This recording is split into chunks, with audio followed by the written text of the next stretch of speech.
Hello, good morning সবাইকে। আবার চলে এলাম একটা নতুন ব্লগ নিয়ে। তো আজকে তোমাদেরকে একটু ইউনিক কিছু দেখাই। আমি জানি না তোমরা এই জিনিসটা জানো কি না, কারণ মা আমাকে একটা শরবত বানাতে বলেছে সকাল সকাল, কারণ সবাই শরবত খাবে বলছে। তো আমি সেটা বানাচ্ছি, বাট সেটা কিসের শরবত সেটা তোমাদেরকে দেখাচ্ছি, দাঁড়াও 1 সেকেন্ড। তো এই পাতাটাকে না হাত দিয়ে ভালো করে চটকাতে হয়। হাত দিয়ে যতটা চটকাবো ততটা বেশি এটার থেকে লাল রঙের একটা কালার বেরোবে, আর খুব সুন্দর একটা মিষ্টি একটা গন্ধ বেরোবে। আর এর সঙ্গে চিনি দিয়ে এটাকে চটকাতে হয় ভালোভাবে। আর যতটা একটা একটা মানে জেলি জেলি আকার ধারণ করে এটা, আর খেতে বেশ ভালো লাগে। এটার উপকার তো অনেক বেশি। এটা খেলে মানে পেট ঠান্ডা হয়, যাদের পেট গরম হবে তাদের পেট ঠান্ডা হয়ে যায়, পেটের যত প্রবলেম আছে সেটা দূর হয়ে যায়। আর শরীরের জন্য এটা ভীষণ উপকারী। তো এটা অনেকে জানে না, তো তোমরাও জানো কিনা একটু কমেন্ট করে জানাবে। আর দেখো পাতাটাকে কেমনভাবে চটকাচ্ছি আমি। এই দেখো যতটা এরকমভাবে আমি চটকাবো না, দেখো কালারটা দেখো, অটোমেটিক কালারটা চেঞ্জ হচ্ছে। মানে এখন একটু হালকা হলুদ রং ধারণ করেছে, পুরো আমার চটকানো হয়ে গেলে পুরো একটা লাল রং ধারণ করে নেবে। আর মা এখানে হরির লুটের বাতাসা ছিল ওটা দিয়েছে, আর চিনি। এবার বাতাসা তো আমরা কখনো আঁশজিনির মধ্যে খেতে পারি না, চাটনি বাটনি বানিয়ে পায়েস বা কিছুর সঙ্গে খেতে পারি। তো ওই জন্য এটার মধ্যে দিয়েছি যাতে এই শরবতটার মধ্যে সবাই খেতে পারে। তো এটা আমি চটকাচ্ছি, দেখো একদম লাল রং হয়ে যাবে। গন্ধটা তো তোমাদেরকে ফিল করাতে পারবো না, নাহলে গন্ধটাও তোমাদেরকে ফিল করাতাম। খুব সুন্দর একটা গন্ধ। আমার তো এই পাতার শরবত খেতে ভালোই লাগে, খারাপ লাগে না। আগে আগে ভালো লাগতো না, হয় না যে আমাদের ছোটোবেলায় কোনো জিনিস ভালো না লাগলে বড়োবেলায় সেটা মাঝে মধ্যে বেশিরভাগ আমার তো হয়েছে, আমার সব জিনিসই ভালো লেগেছে। মানে আমার আগে যেমন হচ্ছে আমি অতটা কিছু খেতাম না, ছোলা টোলা বা কিছু খেতাম না, হয় এরকম ছোটোবেলায় যেগুলো পছন্দ হয় না বড়োতে গিয়ে সেগুলো আমরা খেয়ে নিই। অ্যাকচুয়ালি আমরা খাই কারণ আমরা তার পুষ্টিগুণ, তার মানে কতটা ভালো কাজ করে সেগুলো আমরা জানতে পেরে যাই, কোন জিনিসটা কতটা ভিটামিনের কাজ করে সেটা সব কিছু বুঝতে পারি। তো ওই জন্য আমরা সেটা বুঝে খেয়ে নিই। আর অনেক সময় আমাদের ছোটোবেলার রুচির থেকে বড়োবেলার রুচি একটু পরিবর্তন আসে, ওই জন্য আমরা সেই জিনিসটাকে মানে খেয়ে নিতে পারি আর কি, এটাই। আর এই চটকাচ্ছি, দেখো এই পাতাটা পুরো নরম হয়ে যাবে চটকে চটকে। মানে এই দেখো একটা একটা মানে একটা জেলি জেলি টাইপের একটা দেখবে জিনিস চলে আসবে। তোমাদের ওখানে হয় কিনা জানি না। এই পাতাটা আমার মামা বাড়ি থেকে আনা হয়েছে, মামা বাড়িতে অনেক বিশাল বড় গাছ আছে। যেদিন যাবো ওই পাতাটা আনতে তোমাদেরকে আবার দেখাবো। গাছটা তোমরা হয়তো চিনতে পারবে কি পারবে না জানি না।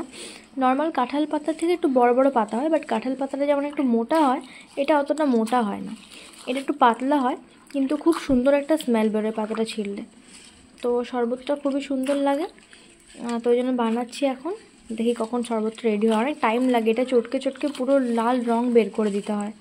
দেখো এখন হালকা হলুদ রং ধারণ করেছে, এটা পুরো একদম লাল যখন হবে তখন দেখাচ্ছি, দাঁড়াও 1 সেকেন্ড। আর হ্যাঁ, হাতটা তো অবশ্যই খুব ভালোভাবে পরিষ্কার করে ধুয়ে এটা করতে হবে, কারণ তোমরা দেখে বুঝতেই পারছো এটা খুব ভালোভাবে হাত দিয়ে চটকাতে হয়। তো হাতের যদি কোনো নোংরা থাকে সেটা এর মধ্যে চলে যেতে পারে, সেই জন্য হাতটা ভালো করে পরিষ্কার করে নিতে হবে এটা বানানোর আগে।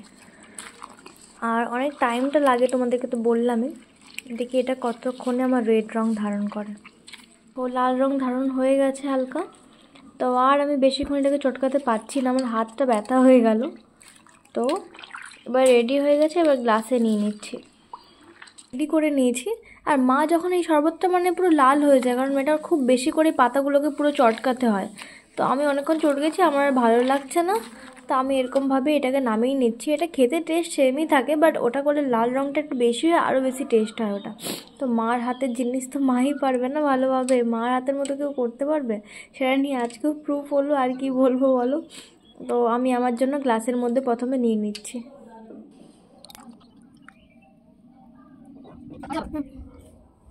হয়ে গেছে আমার শরবত, দেখো নামিয়ে নিচ্ছি পুরো। লাল রং ধারণ করে, আর খেতেও খুব সুন্দর লাগে। এটার কালার হয়নি মানে যে এটা খেতে পারবে না এরকম না, এটা খেতেও খুব সুন্দর। দাঁড়াও 1 সেকেন্ড তোমাদেরকে দেখাচ্ছি। ঠিক আছে,